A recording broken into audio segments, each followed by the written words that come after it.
Gerai, tai prieš Šiaulius, grįžtant gan ilgą laiką atgal, gimiau Kaune, ten augau pusę savo gyvenimo ir kažkuriuo metu suvokiau, kad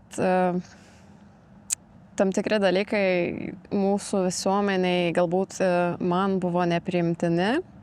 Pradėjau ieškoti būdų, kaip ištrūkti į platų į pasaulį. Iš tikrųjų, nuo tikrai jauno amžiaus, maždaug 14 metų, tokie norai atėjo į mano pasaulį ir iš tikrųjų labai pasisekė, nes radau būdą, kaip išvažiuoti iš Lietuvos ir mokintis būtent Didžiojoje Britanijoje. Galbūt tai nėra mano svajonių šalis dabar, kai pagalvoju atgal, bet tuo metu tai buvo iš tikrųjų kažkas, kas man atrodė kaip siekiamybė. Tai yra labai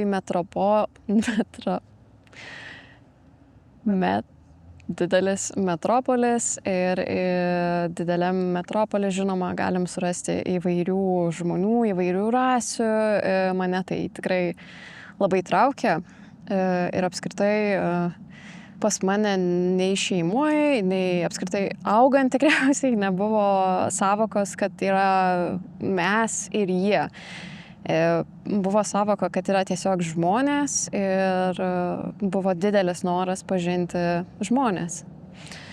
Tai tokiu būdu aš ir atsidūriau ne Lietuvoje, o Didžiojoje Britanijoje, Londone, pradėjau mokintis katalikų mokykloje, kurioje pasirinkau tam tikrus kursus susijusius su būtent menais. Ir tokia buvo mano pradžia užsienyje. Po mokyklos pasilikau taip pat Anglijoje, kur pradėjau mokintis teisės. Kodėl teisė? Todėl, kad pastebėjau, kad net ir didžiuliuose metropoliuose, tokiuose kaip Londonas, kaip pati Britanija, yra didžiulių problemų su tolerancija, su rasizmu ir tikrai jaučiasi, kad ir kiek žmonės stengtųsi, vis tiek jaučiasi didelė atskirtis tarp rasių, tarp kultūrų, tarp religijų. Todėl iš tikrųjų paskatino studijuoti teisę.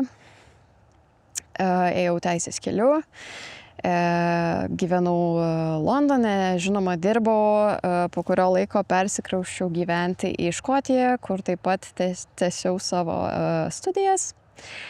Ir iš tikrųjų ilgą laiką pragyvenus Britanijoje, po Brexito nusprendžiau, kad vis tik galbūt tai nėra mano svajonių šalis, kurioje norėčiau gyventi, todėl pradėjau keliauti.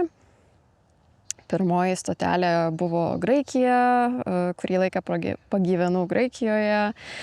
Tada su brolio drauge išvažiavome tiesiog kelionį į Jordaniją ir taip atsitiko, kad atsirado darbo pasiūlymas dirbti su turizmu ir tokiu būdu atsidūriau Jordanijoje, kas iš tikrųjų nustebino tikriausiai visą šeimą ir visą aplinką.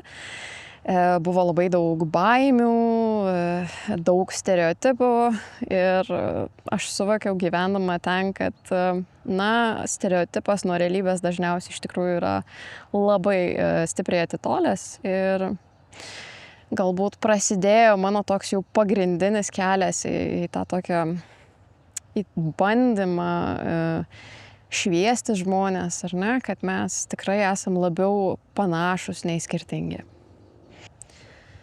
Kai atsikrausčiau į Šiaulius, aš pastebėjau, kad iš tikrųjų Šiauliuose yra nemaža sykių bendruomenė, tačiau galbūt labiausiai nustebino tai, kad būnant pačiam Kaune, ar ne, jeigu važiuoji pas gydytojus, visokias poliklinikas ir panašiai, tu tiesiog matai sykus dirbančius kaip jie yra daktarai, arba jie dirba IT sektoriuje. Tiesiog manau, kad jie žmonės sykiai patys, jie yra integruoti į visuomenę.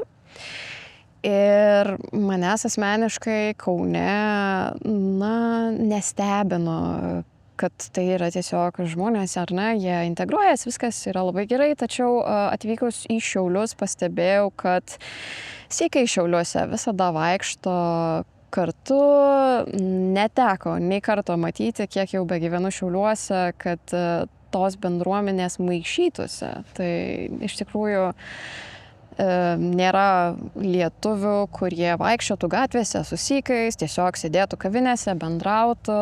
Na ir gilinantis toliau suvokiau, kad iš tikrųjų yra labai didelė problema su adaptacija, kad tie žmonės nori būti mūsų ratuose, būti mūsų drauguose, draugų ratuose turiu omeny, ir iš tikrųjų tai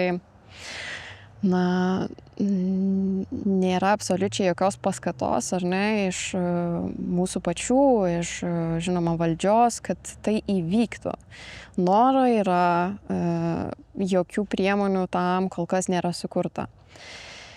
Labai stiprų įspūdį paliko, žinoma, pačio projekto metu susitikimai su sykais, išsiaiškinimas, sužinojimas, žinoma, kad jų kultūra yra taiki, jų religija yra labai taiki ir kad iš tikrųjų šie žmonės gyvena taikos principu, jie nori bendrauti, jie mato visus kaip lygius.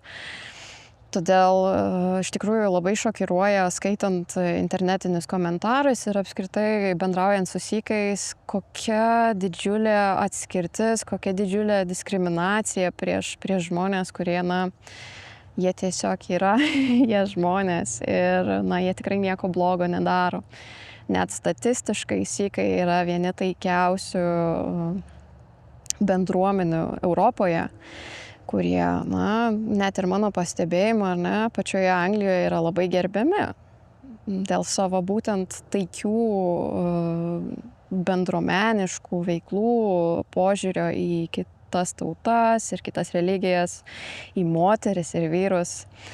Tai va, tiesiog labai didelis pastebėjimas, kad tai yra žmonės, kurie nori bendrauti, bet mes lyg ir neleidžiam jiems, mes statome sieną. Tai va. Tai sienos egzistuoja visur ir tuose pačiuose metropoliuose,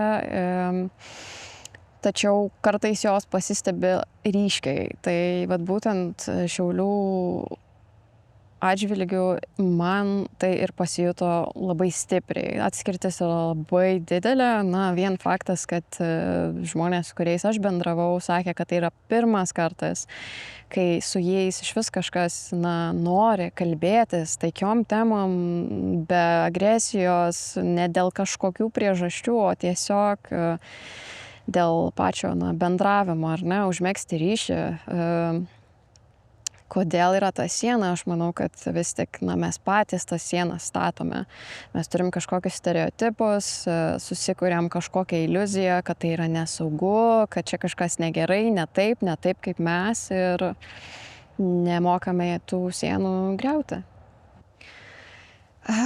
Dėl ko aš nusprendžiau parodoje panaudoti komentarus? Todėl, kad skaitant sykų atsiliepimus apie mus pačius, apie mūsų šalį, iš tikrųjų, kad ir kiek daug negatyvumo, jie vis tiek bando įžvelgti kažkokią šviesą, jie tikisi, jie nori, jie bando užmegzti ryšį ir aš matau didelį kontrastą tarp žmonių, kurie nori būti išgirsti, suprasti, matomi, galiausiai pozityviai, ne tik per negatyvę prizmę ir mūsų kaip visuomenės požiūris būtent į šiuos žmonės. Šokiruojantis dalykas yra tai, kad tie komentarai yra dažniausiai žmonių, kurie nieko nežino apie būtent sikizmą ir šiuos bendruomenės narius. Dažnas komentaras mini musulmonus, nors šie žmonės neturi absoliučiai nieko bendro su tuo tikėjimu. Žinoma, kas dar labiau šokiruoja, tai kad, gerai, net jei tu ir galvoji, kad tai yra musulmonas, kodėl reikia tiek neapykantos, tu to žmogaus nepažįsti, tu nežinai, kas jis toks. Žinoma, man asmeniškai labai smagu, kad debiutuojame su puikiais žmonėmis, kurie iš tikrųjų yra labai kūrybingi ir kad mūsų visų temos yra labai skirtingos, nors kartu ir kažkiek panašios. Labai, iš tikrųjų smagiausia dalis man yra ta, kad debiutas vyks Šiauliuose, būtent mieste, kuriame aš apsigyvenau po grįžimo iš ilgo nebuvimo Lietuvoje. Tai man iš tikrųjų kelia labai daug pozityvių emocijų ir esminis dalykas galbūt taip, kaip aš jaučiuosi priimta čia, man labai norėtųsi matyti, kad tie žmonės, apie kuriuos aš kalbu, taip pat būtų priimti